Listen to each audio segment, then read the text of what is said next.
It's time to get some rest now, sweetheart. Read me a bedtime story, Mommy. Please, please, please, Mommy. And what kind of bedtime story would you like this time? Make one up, Mommy. Well, okay then. This is a story about a lovely little girl who was young and free and independent. And she was very pretty. She was so independent and free that she would often go out wandering and exploring. But sometimes she would feel very lonely. So her father gave her a present. He gave her a teddy bear. You already have too much toys, Mommy. Yes, but this is a magical teddy bear. And it didn't matter how far away she was from home. She never felt alone again. But teddy bears can't talk.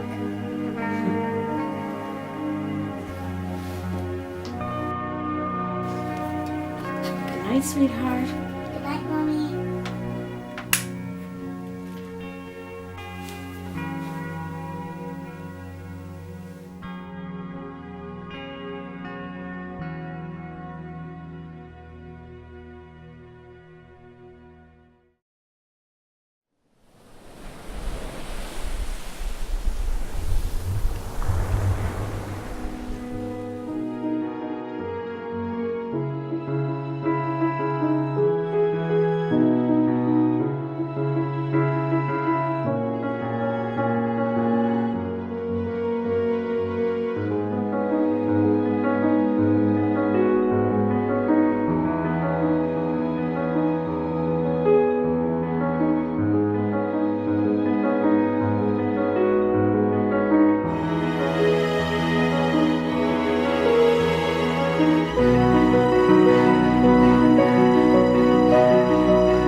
Bye.